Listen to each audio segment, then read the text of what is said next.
We are part of the company walking by faith and not by sight, and we will keep on walking by faith until the work is done.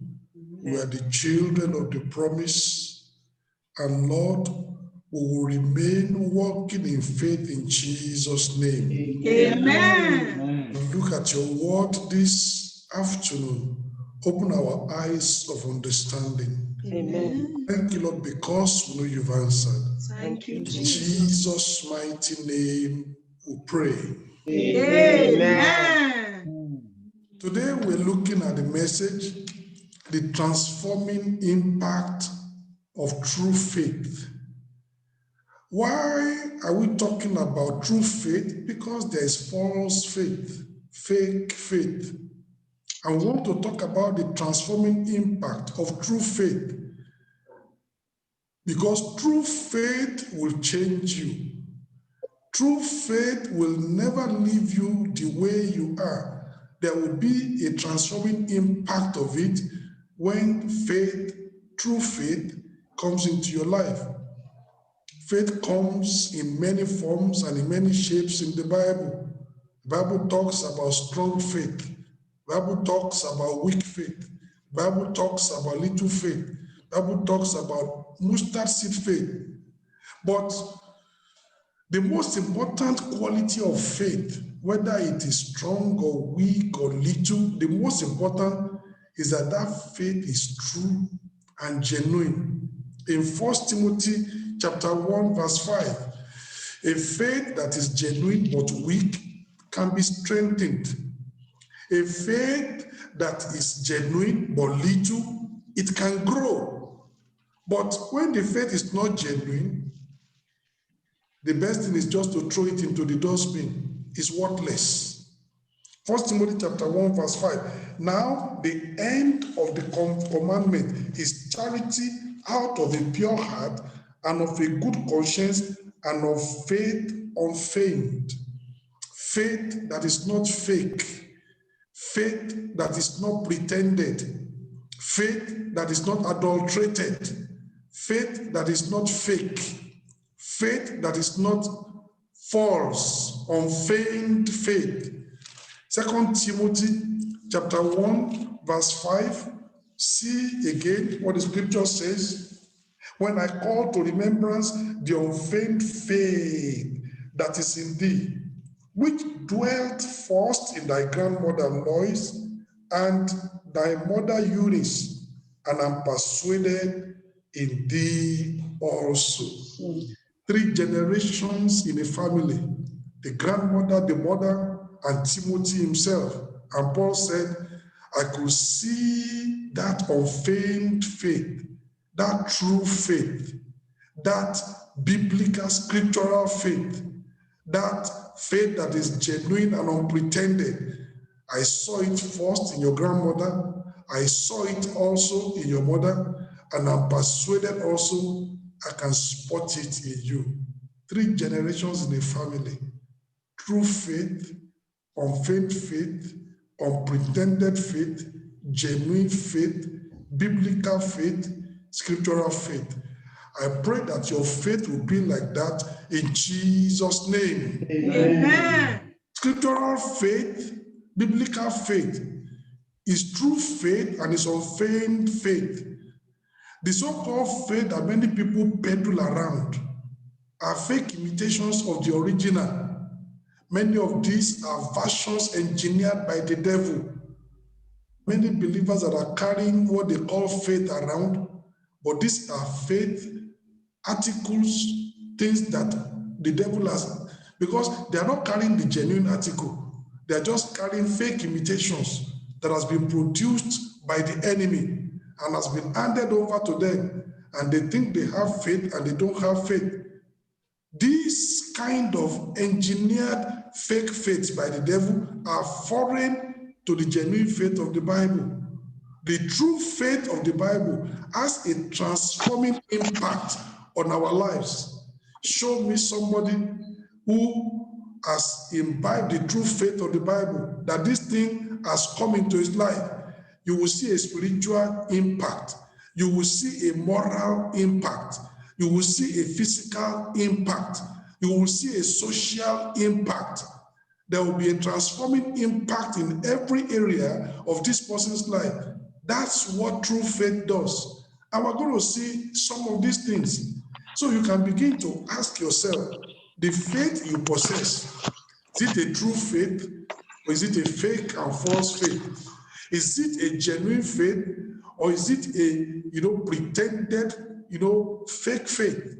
What kind of faith is it? Is it scriptural or is it a faith that God does not know anything about? The transforming impact of true faith. The first thing I want to tell you is that true faith produces change. And if in your life you are telling me you have faith and I cannot see any change, that's not Bible faith. True faith produces change. The first thing, saving faith. That's the first kind of faith you have in the scriptures. Saving faith. It will lead to repentance from sin. It will lead you to forsake your sin. And it will lead to justification by faith. Very, very important. Ephesians chapter 2 in verse 8. Look at what the Bible says. Ephesians chapter 2 in verse 8.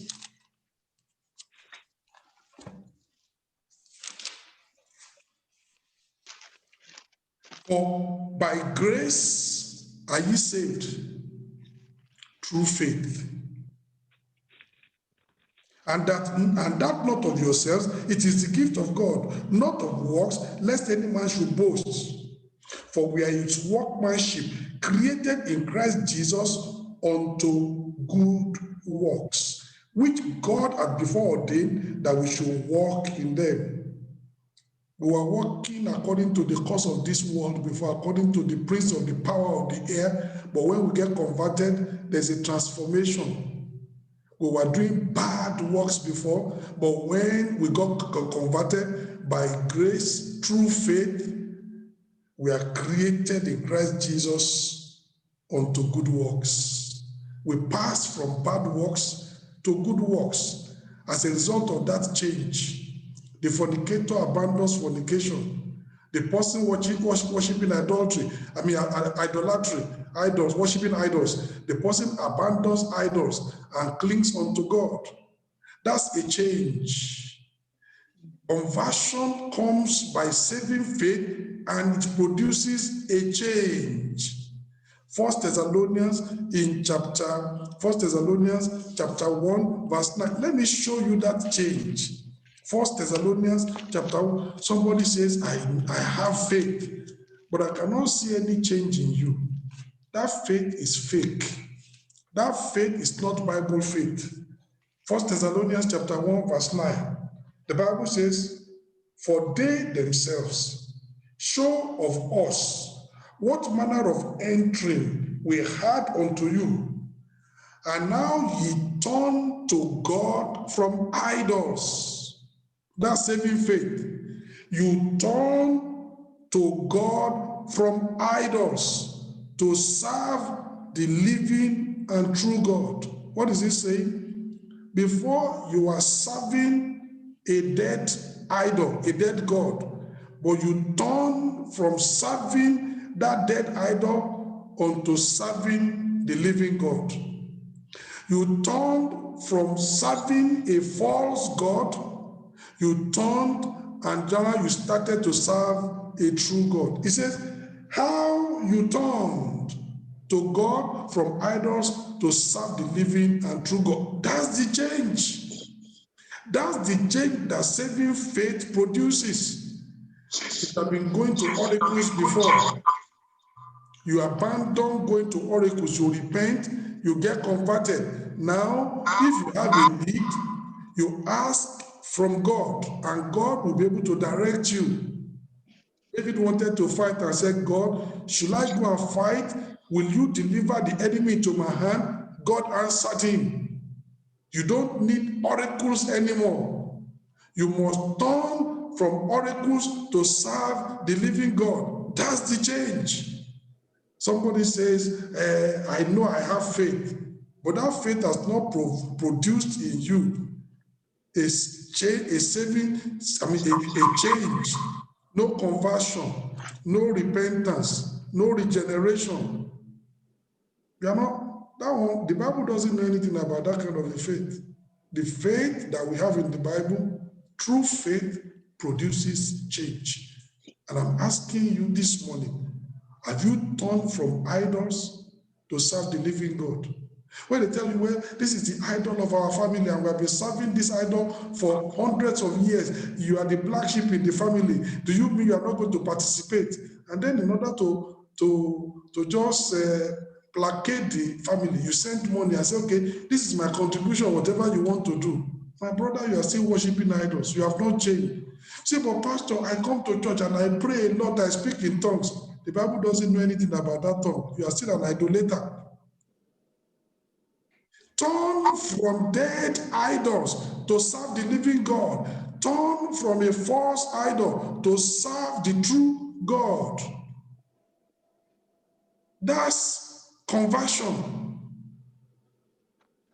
Look at 2 Kings chapter 17.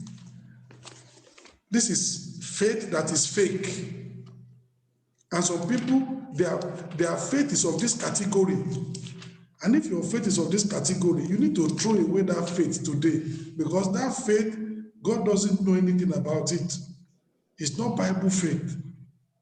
2 Kings chapter 17. Look at in verse 33. They feared the Lord and served their own gods. What kind of a confusion is that? What kind of a confusion is this? They fear the Lord and serve their own gods. How do you fear God and serve idol? There's something wrong. Because that's fake faith. We'll be mixing it together. A little bit from God, a little bit from idol, and say, well, what matters is let's produce something, a little here, a little there. What you are producing is a confusion. It doesn't work. They fear the Lord and serve their idols, after the manner of the nations whom they carried away from thence. Look at verse 34. Unto this day, they do after the former manners. They fear not the Lord, neither do they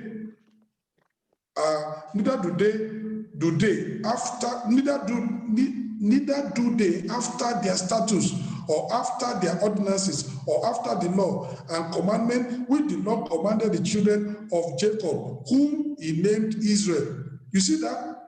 Verse 33 says they fear the Lord and serve their own gods. But verse 34 tells you, really, these people, they fear not the Lord. If you fear the Lord, you would have abandoned idol and served God only. Verse 35, with whom the Lord had made a covenant and charged them, saying, ye shall not fear other gods, nor bow yourselves to them, nor serve them, nor sacrifice to them. God has warned them. God charged them. You must not worship idol. Then he now says they fear the Lord and serve idol. Fake faith. That is not the faith that the Bible knows.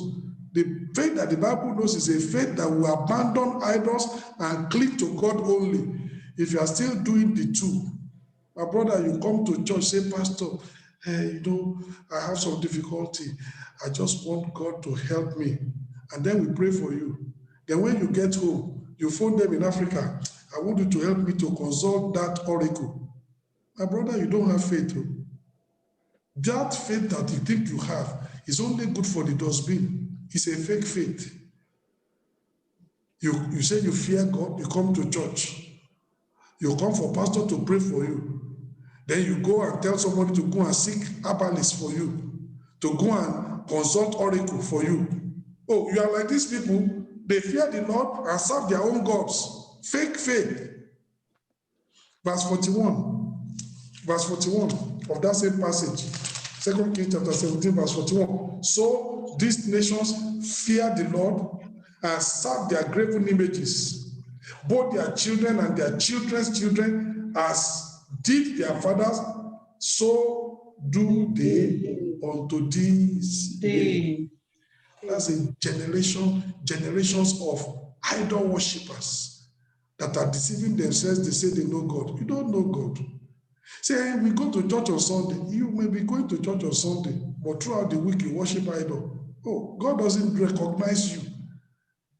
God, your faith is thrown into it's good for throwing into the bin. It's worthless.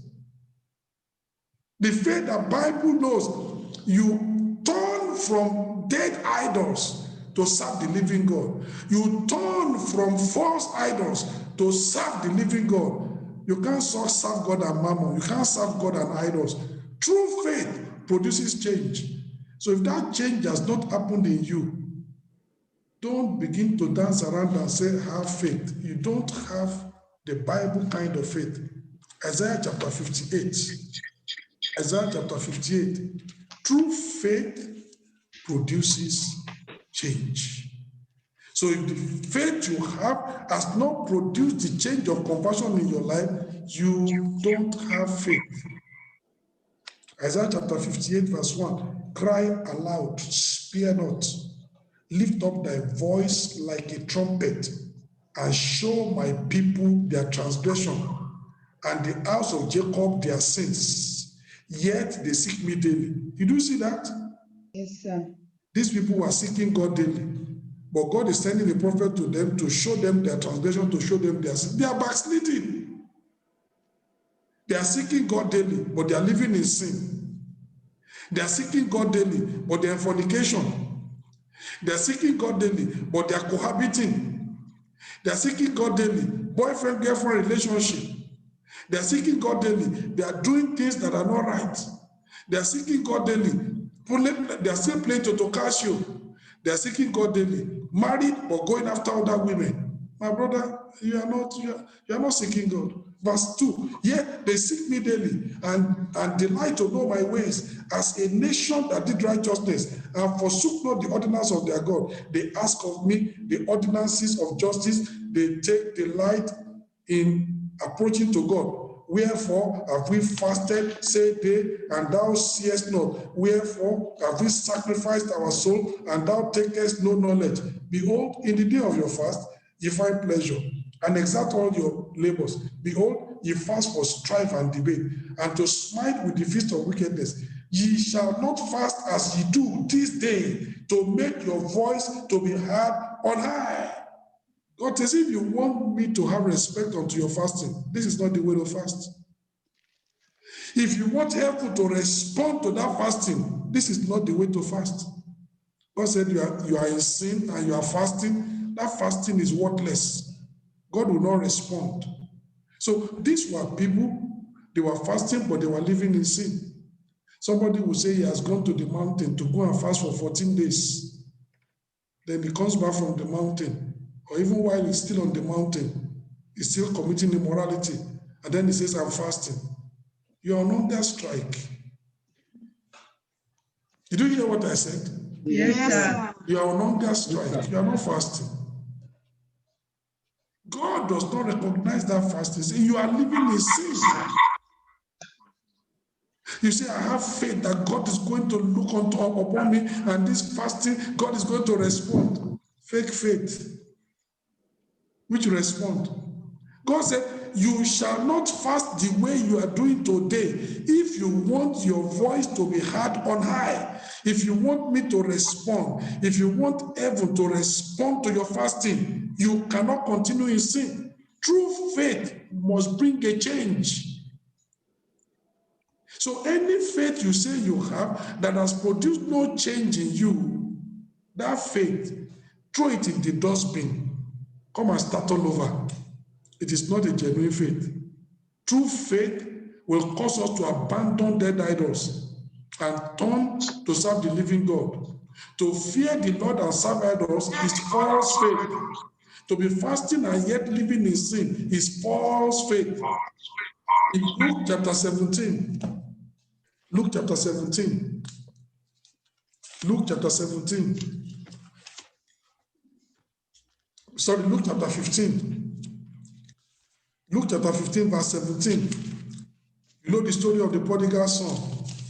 Let's see what he did. He ran away from home. He ran into the far country. He wasted his goods without us living. He was living in sin and in all sorts of evil. Then in verse 17, and when he came to himself, he said, how many hired servants of my father's have bread enough and to spare, and I perish with hunger? I will arise and go to my father, and will say unto him, Father, I have sinned against heaven, and I have sinned before thee, and I'm no more worthy to be called thy son. Make me as one of thy hired servants. In verse 20, and he arose and came to his father. Through faith, acts. Verse 17, verse 18 says, I will arise and go to my father. It's still a promise. It's an intention of what to do. Verse 20 says, and he arose and came to the father. That is action. Faith without corresponding action is dead faith. I will arise. If you have true faith, I want to see you arising. I want to see you doing it. I will arise and go to my father. If you have true faith, you will arise, you will go to the father. Verse 20, but when he was yet a great way off, his father saw him and had compassion and ran and fell on his neck and kissed him. And the son said unto him, Father, I have sinned. There must be repentance. The fact that your father has now come, you are not going to bury your sin under the carpet because your father has now shown you compassion, love, and co. You say, well, since my father is not even happy with me, there's no need for me to apologize. No, there's a necessity of repentance. You don't take the father's love and compassion for granted. Verse 21, and the son said unto him, Father, I have sinned against heaven and in thy sight, and am no more worthy to be called thy son. But the father said to his servants, bring forth the best robe and put it on him, and put a ring on his hand and shoes on his feet, and bring either the fatted calf and kill it, and let us eat and be merry. For this my son was dead and is alive again. He was lost and is found. And they began to be merry. True faith brings a change, a resurrection. This my son was dead and is alive now. True faith brings a change, resurrection. He was dead before, but is alive now. He was lost before, but is found now. He was in sin before, but has come into righteousness. He had gone astray before, but he has come back home. True faith must produce a change. True faith causes the prodigal son to abandon the far country and find his way back to the father. That's true faith. He repented, he forsook his sin, forsook the far country, and headed back home. And I'm asking you, as you are listening to me this afternoon, have you backslidden? True faith, if you really have it, will cause you to abandon sin and get back on track and come back to the Father's house and get back on the highway of holiness. That's what true faith will do. It will produce a change in you. Not the one that just say, God, I'm sorry, I didn't know it was like this. Then you go back home, straight into that sin. That's not true faith.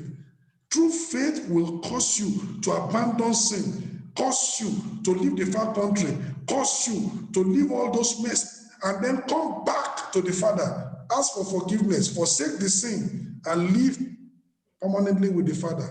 That's what true faith will do. And then you meet some people, they say they have faith, the Bible faith, and we cannot see any change in them. They were fornicators in 2019. They were fornicators in 2020. And they say, I just thank God how my faith is increasing. Increasing what? You don't even have any faith. Any faith to be spoken of. You are still a fornicator. You've not changed. True faith produces a change. My sister, you said you have changed. 2019, when you open your mouth, bullets are just coming, to your husband. We thank God that those bullets have not scattered his brain. Then you now say you are born again. And in 2020, we cannot see a change in your talk. The same old bullets that used to come out are still coming and say, but today, Pastor, I'm born again. My sister, which born again? There is no change. True faith produces change, spiritual change, moral change, social change. We will see change in the family. My brother, before you were born again, your wife just does something, before we know it, you have removed belt. Flog your wife as if you are flogging a dog. Kick your wife, you are very aggressive.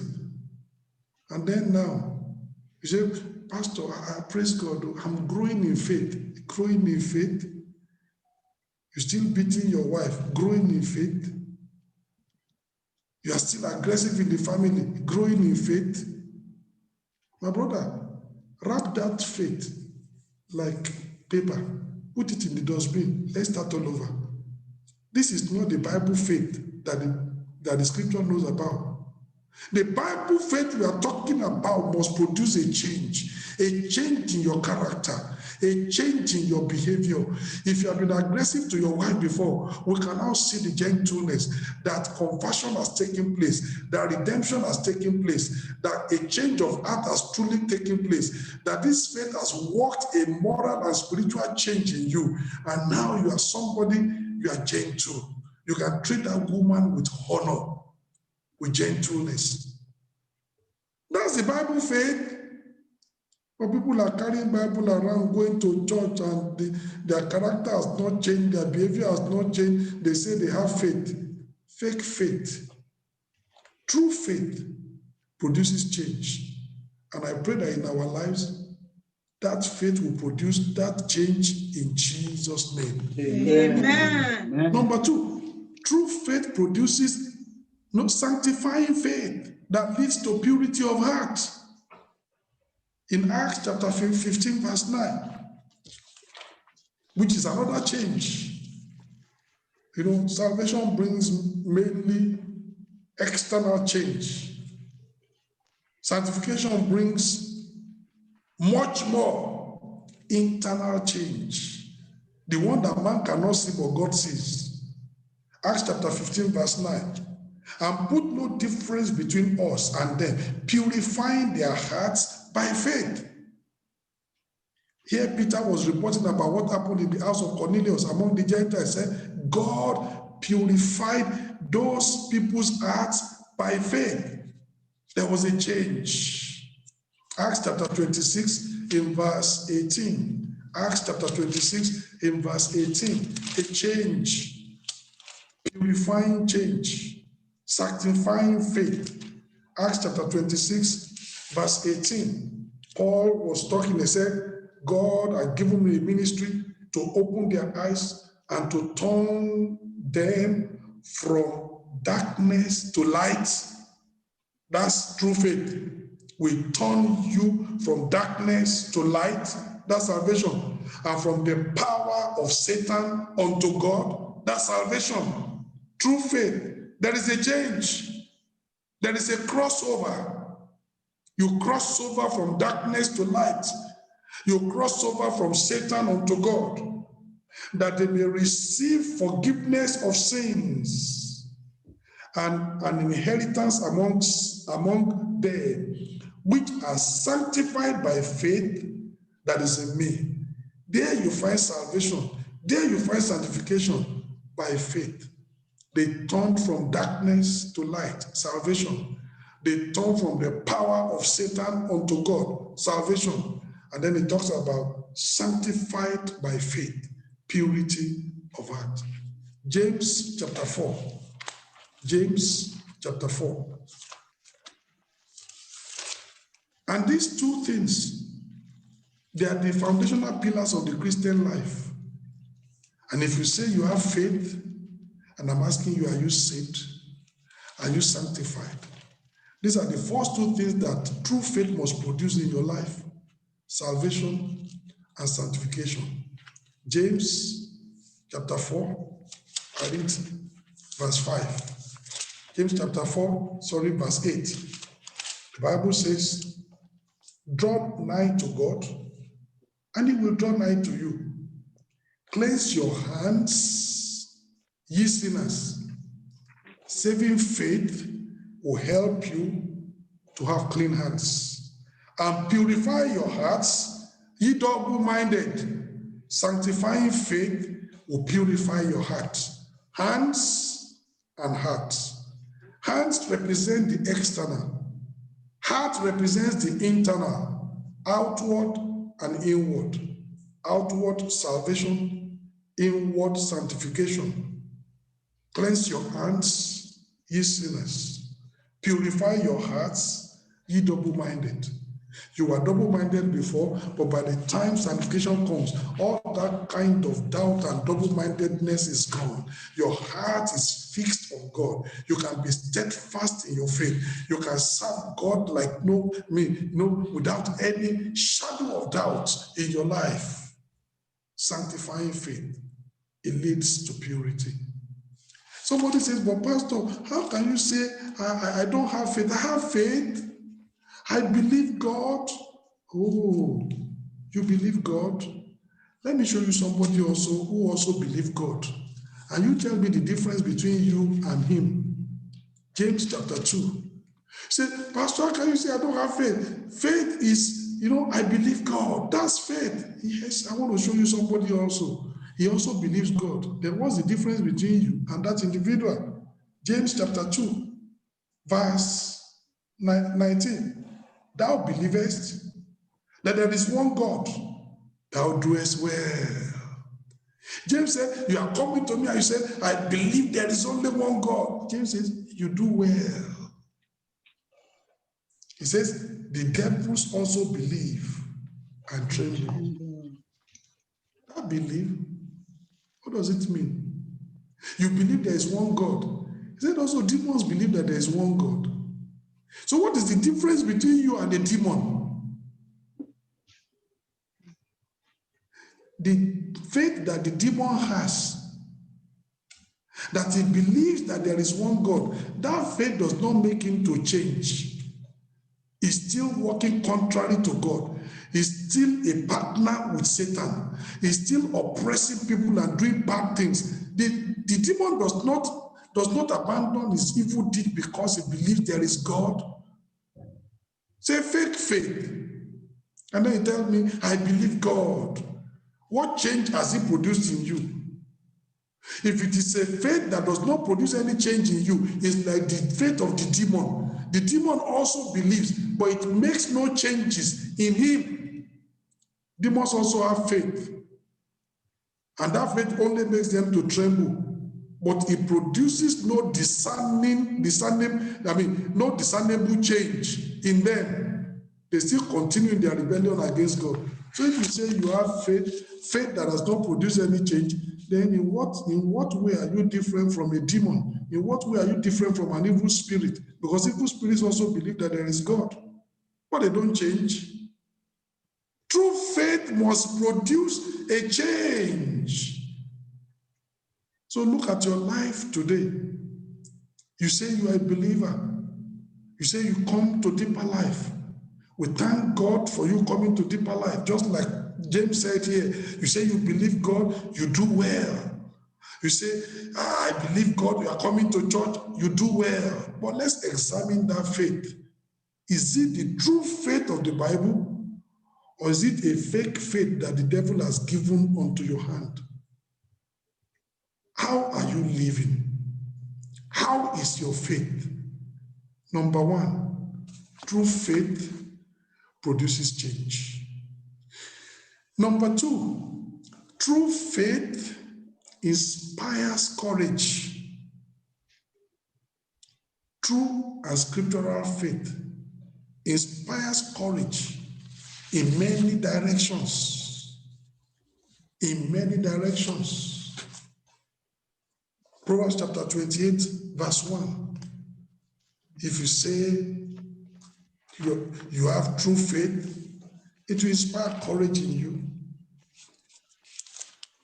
Proverbs chapter 28, verse 1. The wicked flee when no man pursueth, but the righteous are bold as a lion. They can stand for their conviction. They don't run away when they are challenged. But the wicked, there is nothing but is already running, fearful, terrified.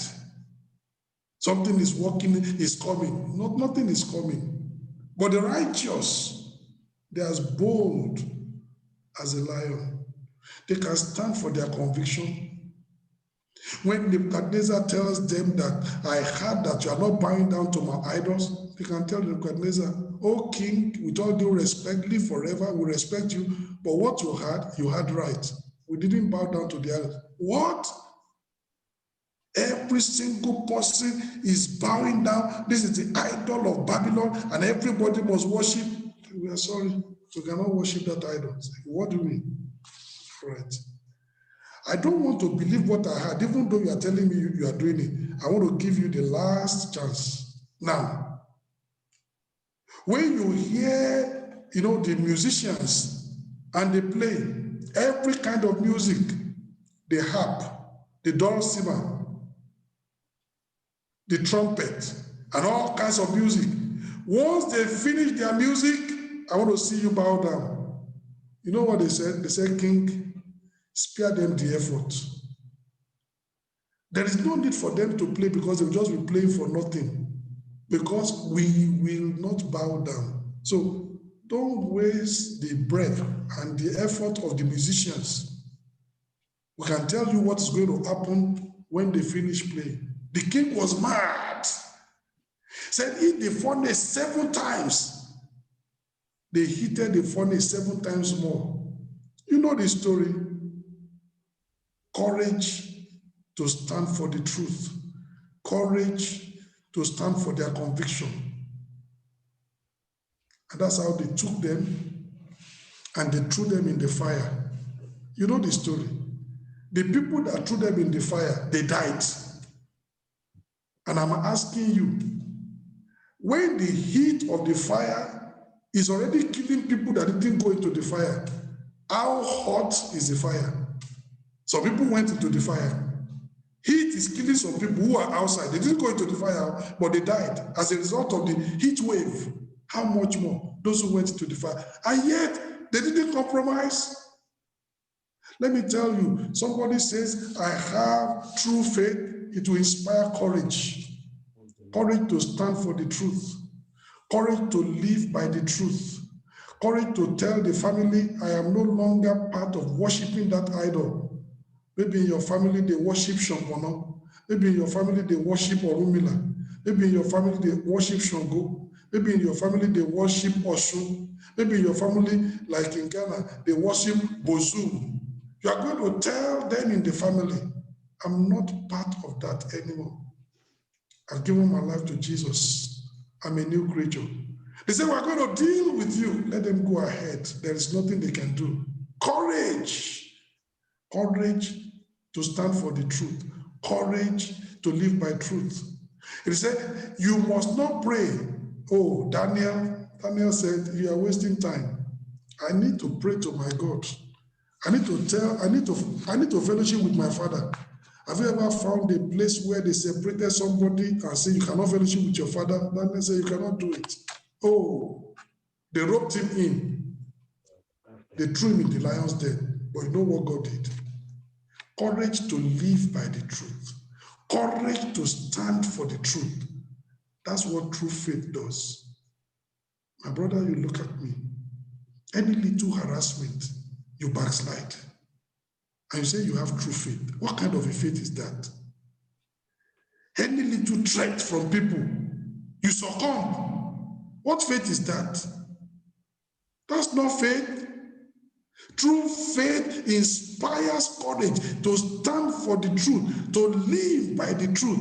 True faith will do that. And if you are compromising and changing and chopping and changing every time, that faith is not true faith. There's something wrong with it. True faith gives you the courage to reject sin, courage to reject compromise. Genesis chapter 39. These are Old Testament people. They don't have the kind of privileges we have. Blood of animals. We have the blood of Jesus. These people lived under the law. We are living in grace. And yet, see how they lived. Genesis chapter 39.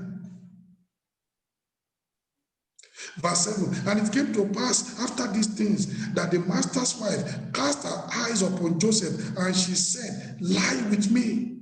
But he refused and said unto his master's wife, behold, my master, what is with me in the house? My master doesn't even know what he has. He has entrusted everything into me, and he has committed all that he had to my hand.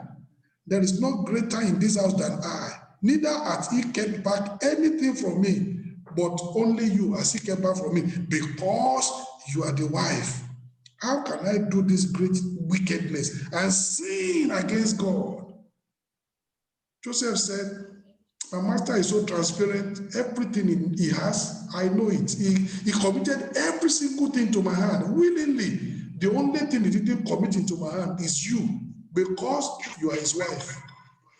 Am I now going to betray that trust?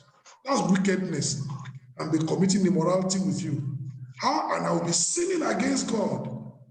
True faith will reject sin.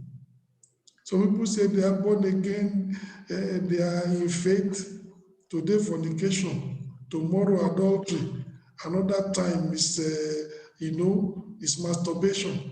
Say you are born again. I don't know, God, strengthen my faith. There's no faith there to strengthen.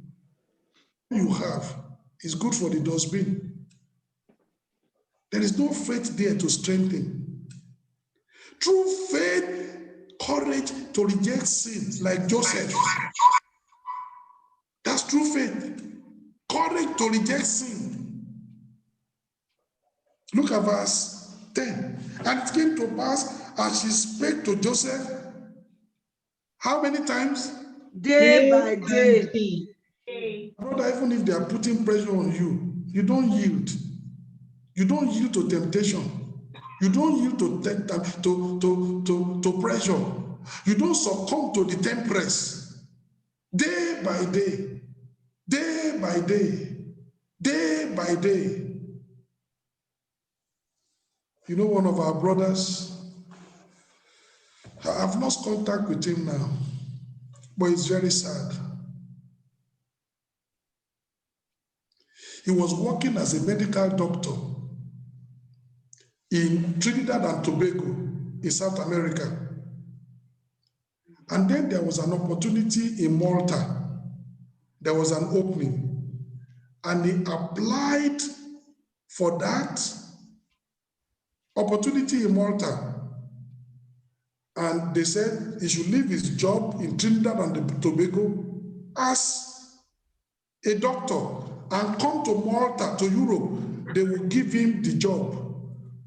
But there was a woman that was the secretary who is processing all the application. And this woman cast her eyes upon this, our brother. He's a Nigerian. When the brother flew from Trinidad and Tobago, he landed in Amsterdam. It was the woman that bought the ticket and co as the secretary. The woman also landed in Amsterdam. I came to welcome you. Which kind of welcome? I'm coming to Malta. The brother flew to Malta. The woman is just pursuing him. And the woman said, you need to marry me. And the brother said, no. I am not married, but I cannot marry you. I'm not ready for marriage. The woman is divorced, was looking for another person, and said, you must marry me. If you don't marry me, this job you cannot get. And from Malta, that brother phoned me and said, Pastor, look at the mess in which I am. I've left my job in Trinidad and Tobago. I resigned because of this promise. I got here now. Look at what I'm facing. What am I going to do? I told the brother, P.A. Joseph, God will make a way for you. You cannot, because of a job. It's unfortunate you have left your job in Trinidad and Tobago because of this promise. And now one woman is standing before you and say, before you get this job, you must marry me. That's the condition. Otherwise, there are other candidates. I'll cancel you out. I encouraged that brother. But eventually, it's a deeper life brother. I lost contact with him. I don't know where he is now. These are the kind of things that are here, even in Europe. And your faith will be tested sometime. I told you there was a particular sister in Emilia-Romagna some years ago. The family had very great difficulty, but the sister was working. And the sister went to the boss in Emilia-Romagna and said, in our family, we need about 5,000 euro. Either take that money from my liquidation, or let the company borrow me the money and be removing it every month from my salary until we pay. The boss told the sister, all right, I've heard. Tomorrow, I'll give you an answer. The following day, the boss called this sister to the office, and the boss said, the 5,000 euro you requested yesterday is in this envelope, cash. But I must sleep with you. The sister said, what did you say? The boss said, you heard me right. Italian boss, I must sleep with you. The sister said, I have an husband. Said, I know. I'm telling you, Italy here. Thank God for that sister. That sister could have slept with the boss. The husband will not know.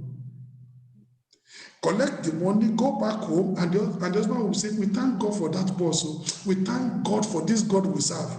Is it the God you serve that produced the 5,000, or the body you put down that produced the 5,000? That would not be a testimony. But that sister looked the boss in the face and said, we are suffering, we need money. But if the condition for you to give me this 5,000 is for me to sleep with you, boss, keep your money. And she walked out of that office. That family is still alive. Amen. God sorted them out. My sister, don't compromise. True faith will reject sin. True faith will keep you on the pathway of truth. True faith will make you to reject compromise. And I pray the Lord himself will help you. Amen. You know, somebody is asking and said, Pastor, are we talking about faith? And maybe the only faith you know is a faith for miracles. I'm talking about faith. Say, but this is not faith revival hour, but it is faith. This is the real faith. Amen. Amen. Because of people think, when we talk about faith, it's about how to receive healing, how to receive deliverance, how to get into dominion. We are coming to that. But true faith, that's what we do. And you say you have true faith. You know, there's a brother, even as I'm seeing him on the something today, that brother came. He was in the camp. And then one of the women that was in the camp, that was looking, the main woman in the camp that was looking after them, she said, marry me. I will give you everything. I will help you process the document. Everything will be okay. And she was putting this brother under pressure, under pressure, under pressure, under pressure. Thank God this brother didn't yield. Today the brother has his document. Amen. Today the brother is still not married, but as you are hearing me, God will provide a good wife for you. Amen. The honor that you have given to God, not compromising your faith, God will honor that faith in Jesus' name. Amen. That's what to do. You know, some would have, if I don't agree with this woman, no, she will spoil my document. God has a plan for you. Nobody can spoil it. Amen. How many Africans are falling because of all those kind of pressures? They say they are believers, but they've thrown away every single thing. That is because the faith they have is not genuine, a faith that cannot reject sin, a faith that has no courage to reject sin, a faith that has no courage to reject, compromise. Look at that Genesis chapter 39 once again. As you are hearing this message, I'm praying that by the grace of God, that as we are going into 2021, I'm seeing believers that are strong in faith. Amen. I'm seeing believers that have genuine, true, unfeigned faith. And we're going to fight the enemy and win the victory in Jesus' name. Amen. Him that despite the fact that things are tough, we can triumph. Amen. Genesis chapter 39, in verse 10, and it came to pass as she spake to Joseph day by day, putting pressure, that he hearkened not unto her. Joseph refused. Keep on refusing. Amen. The courage to reject sin. Amen. Sin approaches you 10 times. 10 times, tell sin, no. You say, this pressure, as sin is putting the pressure, you also be doing the rejecting. Amen. Amen. In verse 10, then to lie that he hearkened not unto her, to lie by her or to be with her. This woman changed her story. When this woman saw that Joseph was not yielding, this woman downplayed it and said, all right, it seems you are a young boy. You feel one kind. You are not bold. He's bold. He's not bold for sin. He's bold for righteousness. Amen. He said, but I can see. But okay, I'm no immorality, nothing. But anytime I'm in this room, I just want to just to come, just to be around me. I just like your presence. Just be with me. Even that one, Joseph refused to be with her. My brother refused to be with the adulteress, refused to be with the temptress. Don't let her get pleasure from your presence. Say, I just like the way you are around me. Me providing you pleasure by my presence, God forbid, run away. Somebody was saying, since there's no physical contact, it doesn't matter. My brother, it matters. Joseph refused to lie with her. Joseph refused to be with her. Don't give her pleasure even by your presence. She doesn't merit it. Faith. Joseph refused. Later, what happened? I said, Joseph, be with me, you don't want. Lie with me, you don't want. By force, you will do either of the two. You know what happened? But thank God, we have legs. Amen. I said, thank God, we have legs. Amen. The day she decided she's going to do the unthinkable, Joseph ran. My brother, when that happens, you run. Leave me alone now. I told you I'm not going to do. My brother, you will fall. Run! You have leg. Have you read in the New Testament? The Bible says, flee fornication. That's the only thing the Bible says. There is no other solution. What does the Bible say? Flee fornication. Did you see where the Bible says, pray for God to give you grace to resist temptation? It says, flee fornication. So people are reading this Bible, they are not, and they are trying to be smart. There is no other solution to that one. Is flee fornication. Everybody say it. Flee fornication.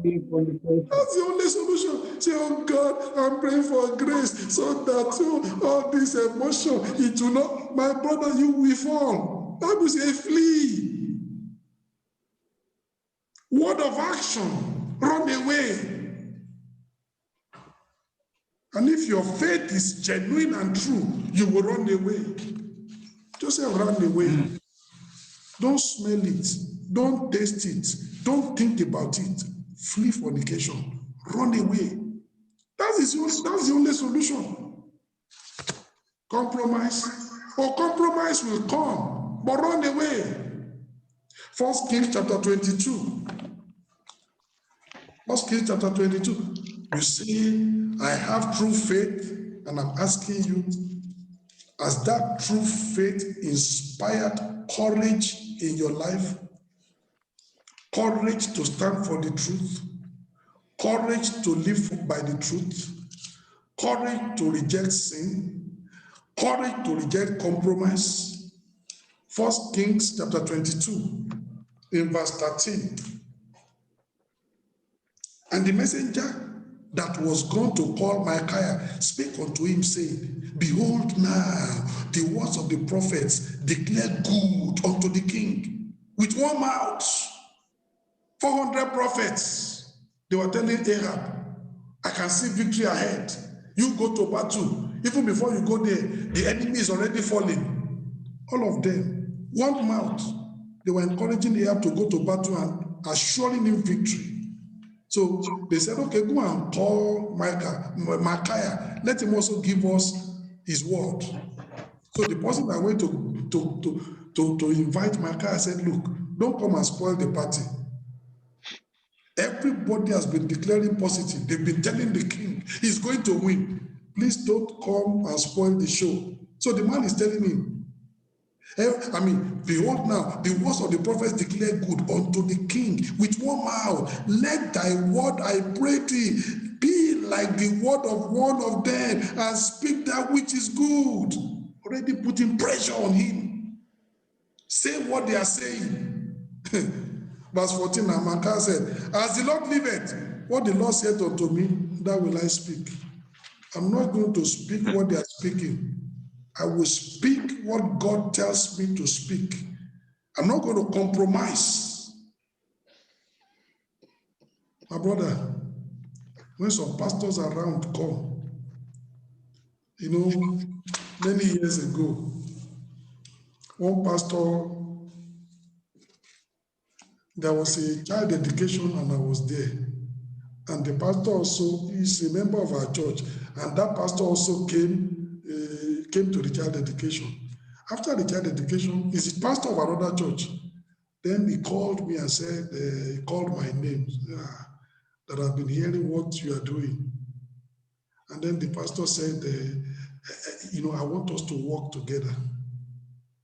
I didn't go to think about it. I told him straight, I cannot work with you. I'm not proud. No, it's not a case of pride. I cannot work with you. This was a pastor that had a 4-bedroom flat in Rome. He's not married. He lives in one of the bedrooms. Then the other 3 bedrooms, he has rented it to all these girls that do prostitution. Maybe he's paying 1,200 euro for the entire flat. But these girls are paying 500 euro each for each room. So collect 1,500 euro from those girls. Pay rent of 1,200. You have 300 euro remaining in your pocket. You are a pastor. You can't tell them prostitution is wrong. You are profiting from their dirty job. And then you are coming to me. Let's work together. The Bible says, how can two work together? Except we agreed. I just told him straight away, I'm sorry, I cannot work with you. I can't. We can't work together. There is no basis. Oh, I'm talking about sin. If I work with you, I want to talk about sin. There is sin under your roof. You engineered it. You cannot even rebuke. You are profiting from it, and then you want to work with me. My brethren, don't say because he's a pastor. I say, well, look, this your message is too much. All people, everybody, people are not going to be coming to church anymore. Tell them, well, what God has given to me, I'm going to say. If people want to come to church, they come to church. If they want to come to church, that's the word. They're not going to compromise. They are compromising. You see pastors going to where these girls are doing prostitution, and then they're anointing the ground, anointing joints, and telling those, say, Sister Jennifer, I came to anoint this place you stand so that business will boom, so that immorality will grow. She will come and pay tithe to you. And then I have to work with that kind of pastor. Of course not. Stand for the truth. That one is not pride. That one is standing for the truth and telling him, no. We are not standing on the same ground. Say, you are a pastor, I'm a pastor. No, I'm not the kind of pastor like you are. Just like that old prophet said, I'm a prophet like you are. No, you are not a prophet like I am. If you are a prophet like I am, God will not send me 200 kilometers away to come and prophesy under your nose. When you are there, God will use you to rebuke immorality in your territory.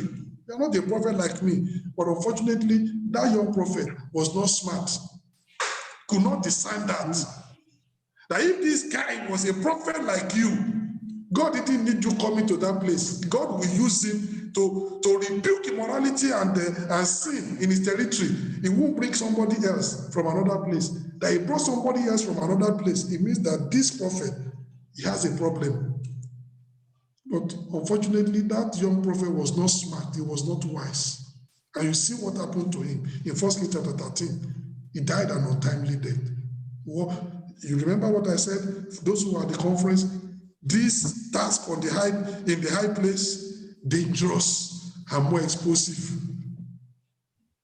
He died an untimely death. Oh, that's the risk.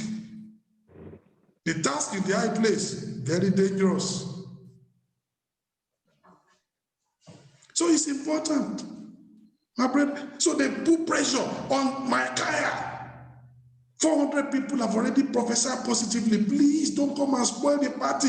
Prophesy exactly like that. And Micaiah look at, are you trying to put pressure on me? No. What God tells me to say, that's what I'm going to say. And when he got there, and he told them, well, all these prophets, they are lying. Because what I see as a prophet, I see Israel scattered like sheep without shepherd. The king has been killed. Ahab didn't like it.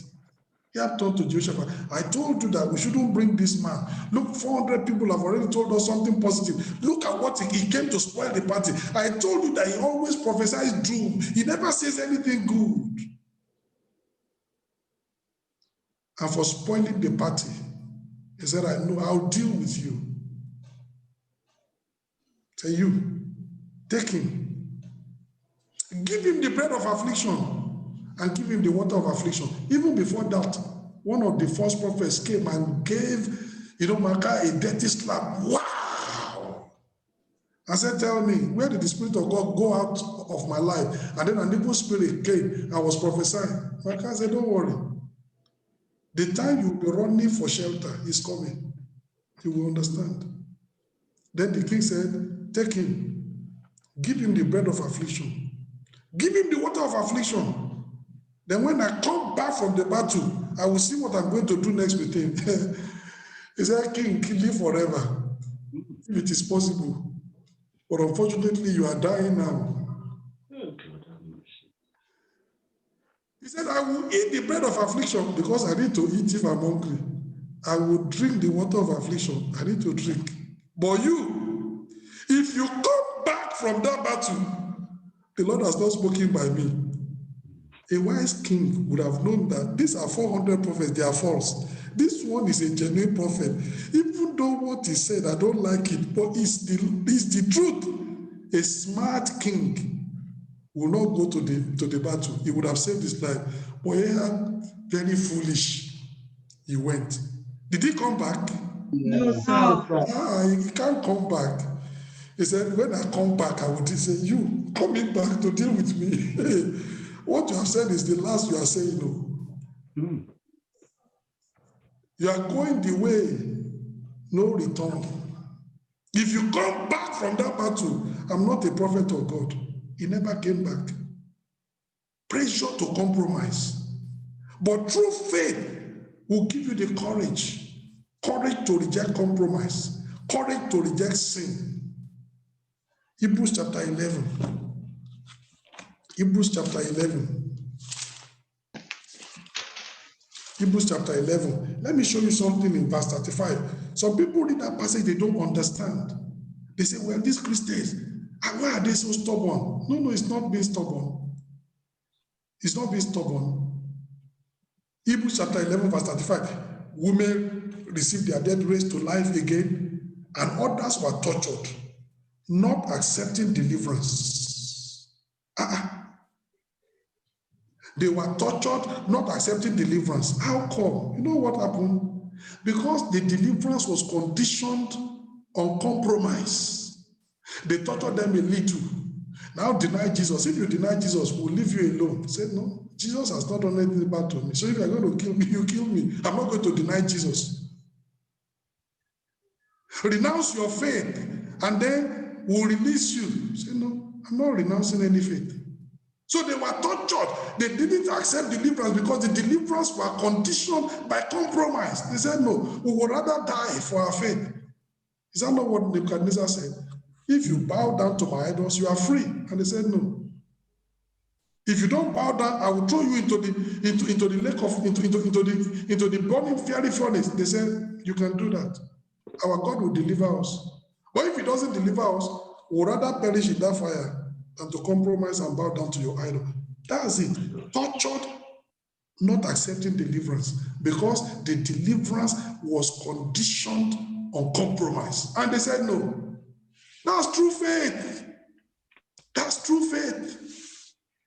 You know, I've told you my story before, and I still need to tell you on this platform today. 1985, I finished my youth corps.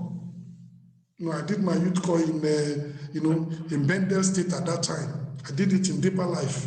I finished my youth corps. I applied for a scholarship in Holland. And the Netherlands government, they gave me a scholarship, full scholarship. They'll buy my ticket to go and to return back to Nigeria. It was 1.5 years. They'll pay my school fees and give me, expenses to live. It was very good scholarship. But there was a condition. Because it was a government to a government. They said, I must go. Nigerian government must just sign that they allowed them to give me, because they don't want to do as if it's going to be a brain drain. That is a way they are trying to lure brilliant students away from Nigeria. So I had to go to the Ministry of National Planning and Development. And I remember that day I got there, and the person that was in charge of education, foreign education, scholarships and co like that, when you need a letter, I got to his office, and the man looked at me, said, young man, you just finished your youth corps. I said, yes. You want to go overseas? I said, yes. You got a scholarship? I said, yes. I said, well, that's okay. I can sign the paper, but what are you bringing? I asked him, I said, sir, I don't understand what you're saying. Are you not in Nigeria? Asking me, what am I saying? Are you not a Nigerian? Get out of my sight. When you are ready and you are bringing whatever you want to bring, and make sure you bring something serious, then you can bring the letter. I begged this man. He told me, get out of my office. This is scholarship. What am I going to do? I went back home. I phoned the school, and I said, well, I will not be coming. The school was shocked. Why? But you have scholarship, you have everything. But I cannot be saying bad things about my country. I just said, well, unfortunately, the person that is meant to sign that paper refused to sign the paper. That's what I said. I didn't say he wanted to collect bribe. You can't be washing your dirty clothes outside. You understand? You just so I just told him that the man that was supposed to sign it, he refused to sign it. And since without it you cannot give me the scholarship, sorry, I am not coming. The school said, all right, phone us back tomorrow. We'll think about it. And to me, okay, I'll phone them back tomorrow, but the scholarship was gone. Yeah, because I'm not going to give bribe. I want to go overseas, yes. It was to do my master's, but I'm not going to give bribe. So the following day, when I phoned, the school said, well, Philips company, Philips has decided to give you a scholarship to match exactly the scholarship of the Netherlands, the Norfolk, the scholarship is called Norfolk Scholarship. Philips has decided to give you a scholarship to match exactly what Norfolk was to give you. But as a company, we don't need any signature from anybody. So they said, we've already communicated to Philips in Ojota in Lagos.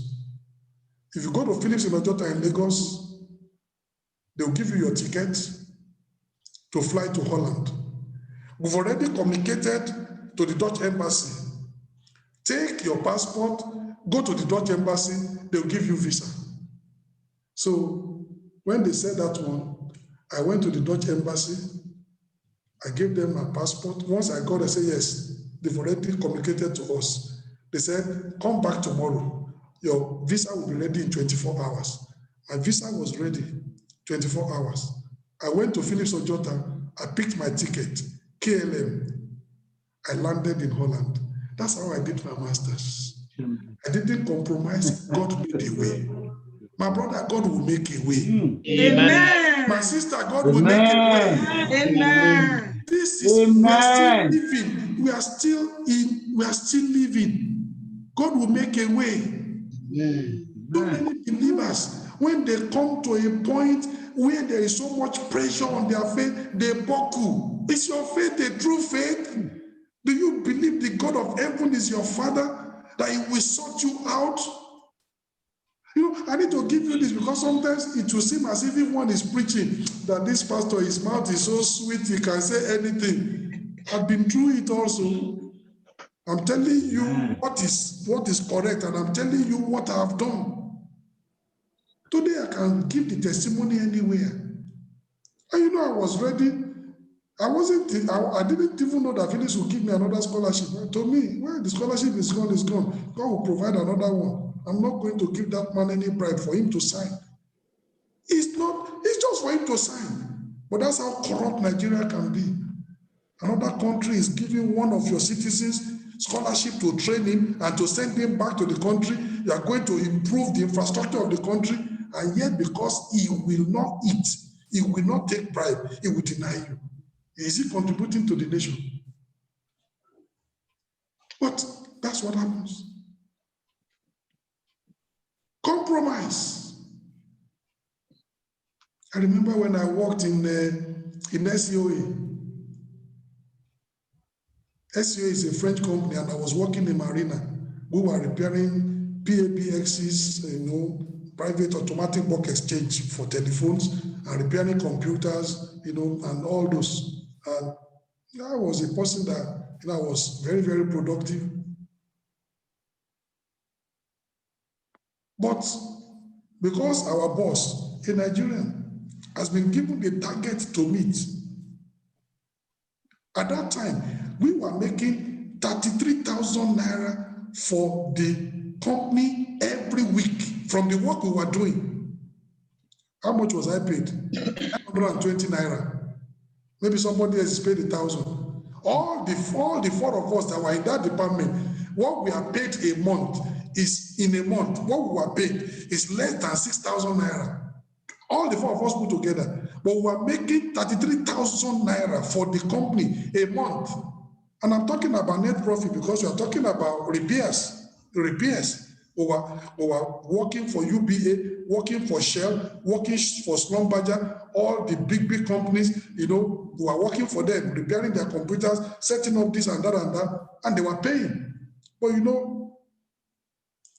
sometimes I take something from Shell, I finish repairing it, I spend 2 hours in repairing it.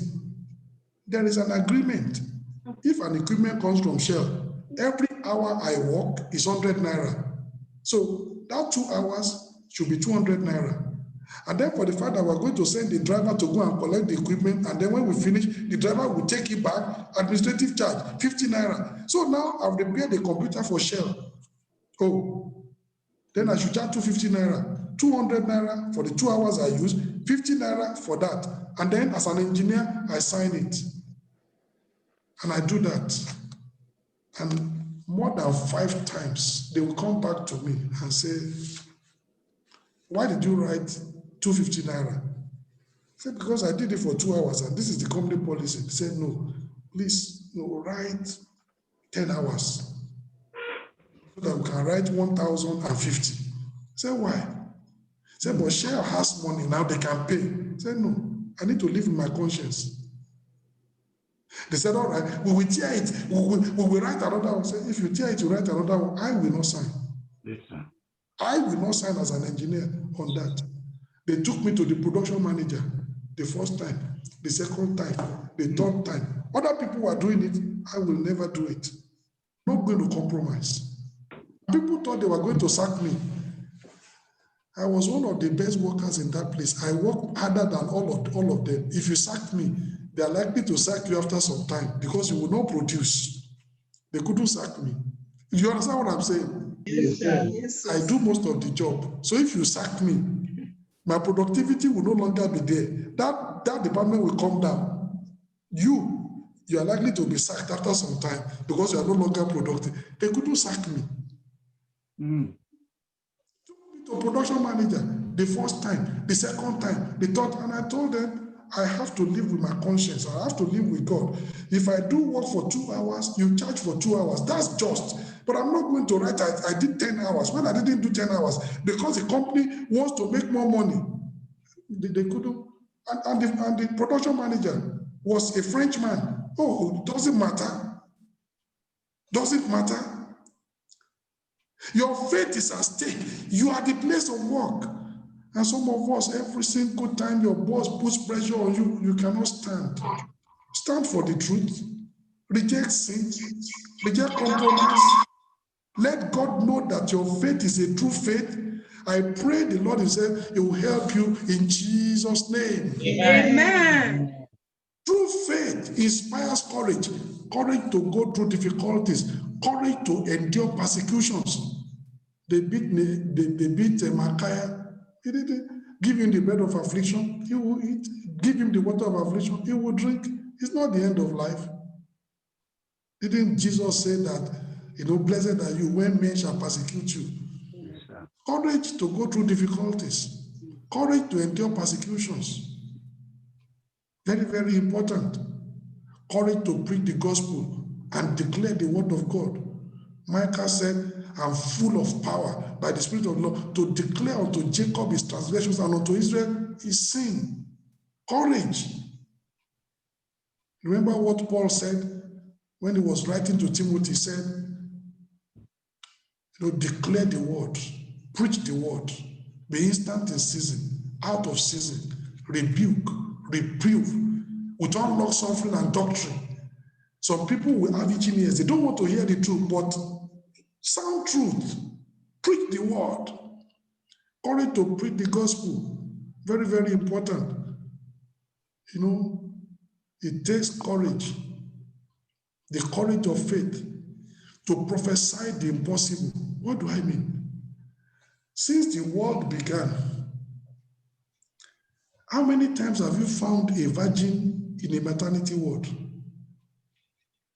The natural order of things is that if a woman is in a maternity ward and she's about to give birth, she is not a virgin. Full stop. Is that not so? Yes, sir.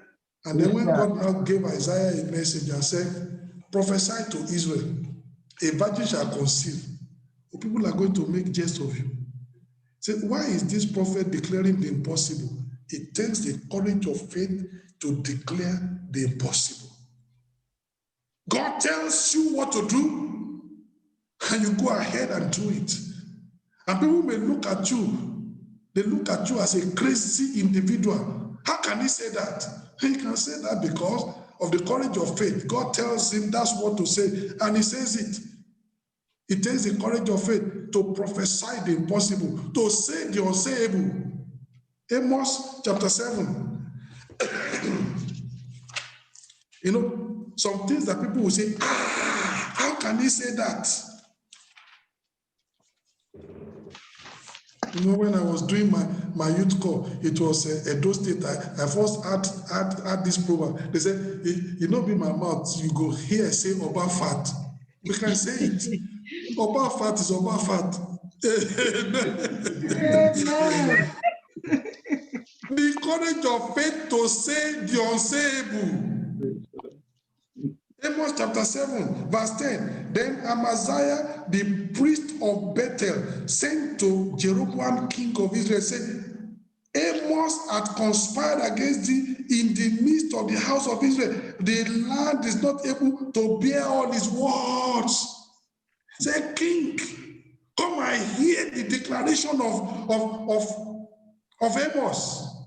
Some people are afraid because there is a king.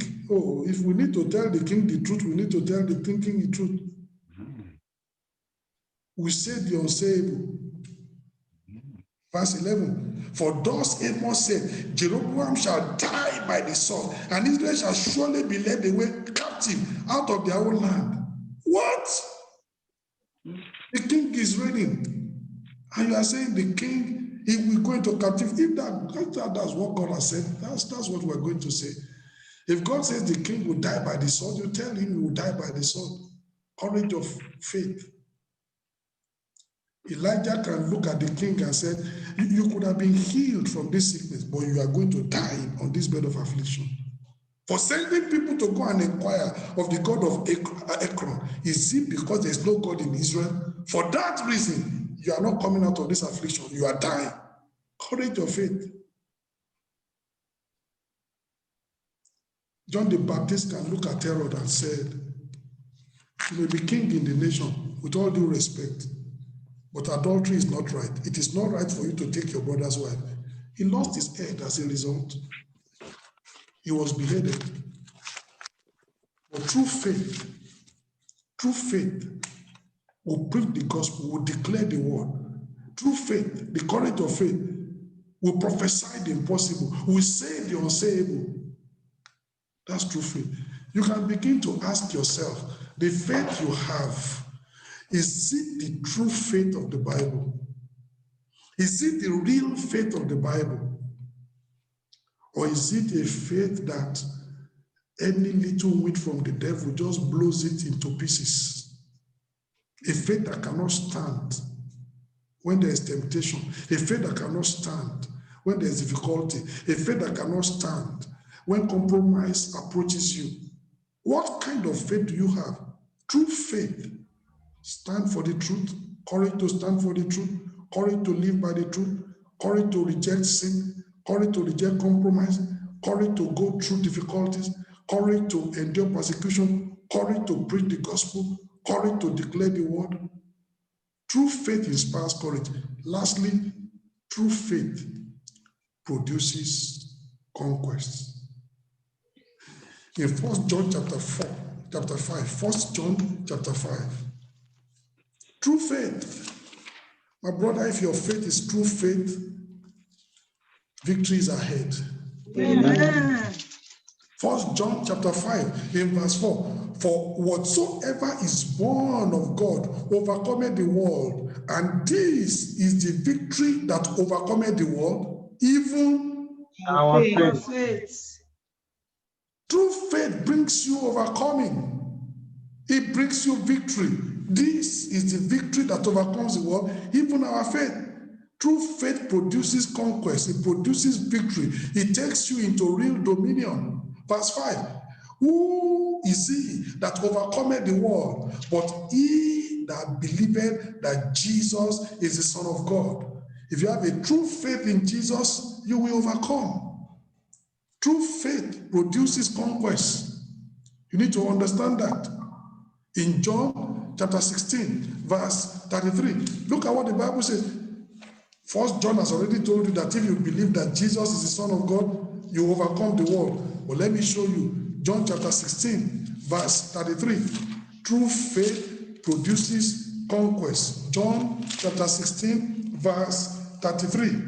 The Bible says, these things I have spoken unto you, that in me ye might have peace. In the world ye shall have tribulation, but be of good cheer, I have overcome the world. If Jesus, you will overcome the world. Amen. Because who is he that overcometh the world? But he that believes that Jesus is the Son of God. And if you believe that Jesus is the Son of God, he already overcomes the world. You will overcome the world. Your true faith will bring you victory. Your true faith will take you into dominion. Your true faith will cause you to be an overcomer. 1 Corinthians chapter 15, verse 57.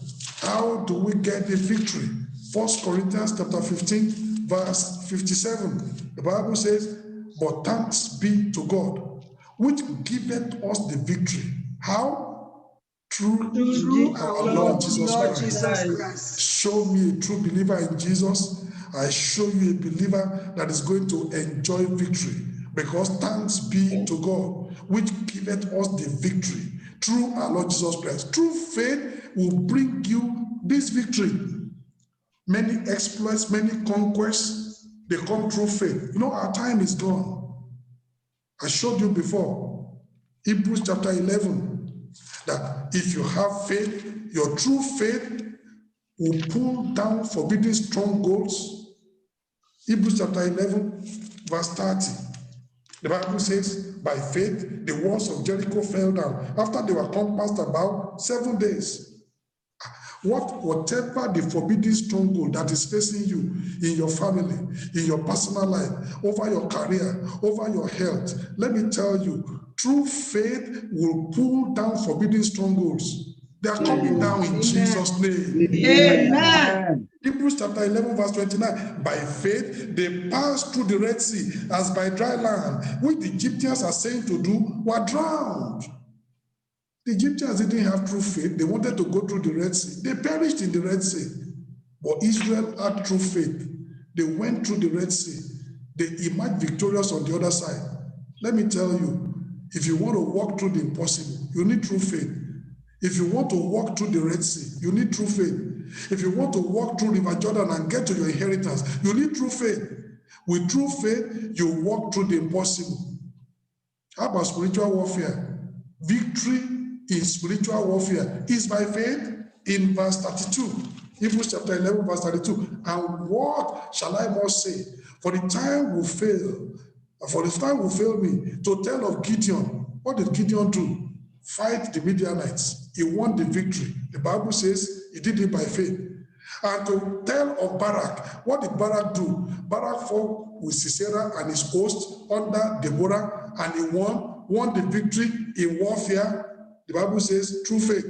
And of Samson, Samson, he conquered a few of the Philistines. How did he do it? By faith. And of Jephthah fought the Amorites, and he won the victory. How did he do it? By faith. And of David fought Goliath and fought a lot of other giants, and he won the victory by faith. And Samuel, have you forgotten 1 Samuel chapter 7, when they went to Mizpeh to go and fast and pray, and the Philistines came, and eventually they were routed, and Samuel had to say, hitherto the Lord has helped us. Victory in warfare as a result of faith. Victorious warfare by faith. You want to confront the giants and conquer the giants, you do them by faith.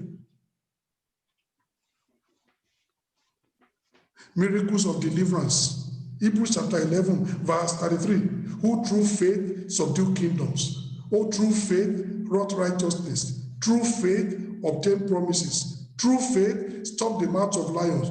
Through faith, quench the violence of fire. Through faith, escape the edge of the sword. Out of weakness, were made strong by faith, wax valiant in fight, turned to fly the armies of the aliens. Women received their dead raised to life again. This all through faith. Miracles of deliverance, deliverance from fire, deliverance from the sword, stopping the mouth of lions. All this by faith. The Bible says they obtained promises. They secured inheritance. How did Abraham inherit the land of promise? By faith. How did they obtain the promise that God gave them? By faith. How did Sarah overcome barrenness? By faith. Hebrews chapter 11, verse 8. Hebrews chapter 11, verse 8. The Bible says, by faith, Abraham, when he was called to go out into a place which he should after receive for an inheritance, obeyed, and he went out, not knowing whither he went. How did he receive that inheritance? By faith. Verse 11, through faith also. Sarah herself received strength to conceive seed, and she was delivered of a child when she was past age, because she judged him faithful who had promised. How did Sarah overcome barrenness? By faith. In Hebrews chapter 11, verse 33, the Bible says, who through faith subdued kingdoms, wrought righteousness, obtained promises. How do you obtain promises? By faith. How do you secure inheritance? By faith. How do you overcome barrenness? By faith. True faith produces conquest. Somebody tells me, I have faith, and every day, 2 weeks ago, devil gave you a slap. Yesterday, he gave you a headbutt. Tomorrow, he said he's going to kick you like football. I said, Pastor, if you see how big my faith is there any faith there? My brother, you are joking. Throw that faith in the bin, because that faith is not producing conquest. True faith produces conquest. Strongholds are coming down. You are walking and marching through the impossible. You are winning victories in warfare, confronting and conquering giants. Miracles of deliverance from fire, from sword, and from everything. The mouth of lion will not be able to have any power over you. Through faith, you are getting promises and securing inheritance, overcoming barrenness and overcoming every difficulty. True faith produces conquest. Have you seen what we have said today? The transforming impact of true faith. And you can ask yourself that in your own personal life, the faith that you have, does it fit this faith I've talked about today? The transforming impact. What impact, transforming impact, has your faith had on you? Has your faith produced a change? Has your faith inspired courage within you? Is your faith producing conquest in your life, that you are walking in victory and dominion? Through faith, through Bible faith, this is what happens. True faith produces change. True faith inspires courage. And true faith produces conquest. Today, the Bible says, examine yourself. Examine your faith. How genuine is the faith? How unfeigned is your faith? How biblical is your faith? How scriptural is your faith? Let's rise up and pray and tell the Lord and say, oh God, I've got to have this true faith of the Bible. I cannot afford to be carrying this kind of yege faith. I can't afford to be carrying it all around. The faith that does not stand in the time of trouble. The faith that melts away when the enemy roars. That kind of faith is not the faith we need. We need a faith that is courageous, the faith that is bold like a lion, the faith that walks, the faith that stays the ground, the faith that is able. And God is asking you today, my brother, my sister, transforming impact. You're going to pray and say, oh God, every single thing that is wrong with the kind of faith that I'm carrying around, the faith that crumbles in the midst of the storm. Oh God, remove everything that is wrong and give me this true biblical faith that can stand in persecution, stand. We stand adversary. We stand persecution. Stand against temptation. Stand against compromise. Give me the faith that is courageous. Give me the faith that produces change. Give me the faith that is more, that makes me to be more than conqueror. Begin to pray and tell the Lord that He will give you this Bible faith, this scriptural faith, that He will make your faith to be like the faith of the Bible, the faith of people that have gone before us, not this 20th century yege faith. Why don't you pray and say, oh God, I don't want all this kind of fake faith that people are carrying around. I want this strong biblical faith in the name of Jesus. You have not gotten a job, you are believing God, but faith to stand. You're not going to compromise. You're not going to dip your hand in sin. You're not going to do things that are contrary to the law. You're going to wait for God and He will give you the victory. Tell God to give you, to help you to develop balanced biblical faith, scriptural faith, strong faith. The Lord Himself, He will do it in Jesus' name. In Jesus' mighty name we pray. Amen. Heavenly Father, we just thank you. We are living in an era where people are satisfied to carry the fake around. Useless faith that cannot terrify any devil. And people are satisfied. But oh Lord, we are saying we are not satisfied until we get the genuine article. We are not satisfied until we acquire the true faith. We are not satisfied until unfeigned faith, unpretentious faith is ours. Oh Lord, I pray that every single person listening to me today, grant them this kind of true faith in Jesus' name. Amen. True faith that inspires, that produces the change of salvation. True faith that produces the change of sanctification in the heart. True faith that inspires courage to stand for the truth. Courage to live by the truth. Courage to reject temptation. Courage to reject sin. Courage to reject compromise. Courage to go through difficulties. Courage to stand in the time of persecution. Courage, oh Lord, the kind of true faith that produces conquest. Because this is the victory that overcomes the world, even our faith. The kind of faith that walks through the impossible. The kind of faith that brings down, no matter how forbidding the stronghold may be, the faith that can bring down that stronghold. The faith that brings miracles and brings victory.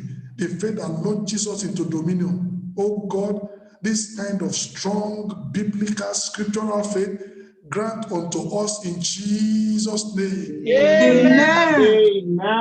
If anybody out of us has been carrying around all this kind of fake faith, I pray that they will squeeze it like paper and throw them into the dustbin in Jesus' name. Amen. And they will start all over until they develop this kind of scriptural faith, the true faith that produces the true faith that the things that people of old have done, we also can accomplish because we have the kind of faith that they have. Oh Lord, that's the kind of faith we want to carry into 2021. Amen. Because 2021, we want to live in victory. Amen. We want to live in dominion. Amen. We want to live in triumph. Amen. We want to be more than conquerors. Amen. 2021, we want to be able to stand against the wiles of the devil. We want to be able to overcome temptation and overcome persecution and overcome and stand in the midst of difficulty and stay strong and steadfast. We want to carry this faith into 2021. Oh Lord, give everyone this kind of faith in Jesus' name. Amen. Thank you, Lord, because we know you've answered. Thank you, Jesus. Let your name be glorified. Amen. In Jesus' mighty name we pray. Amen.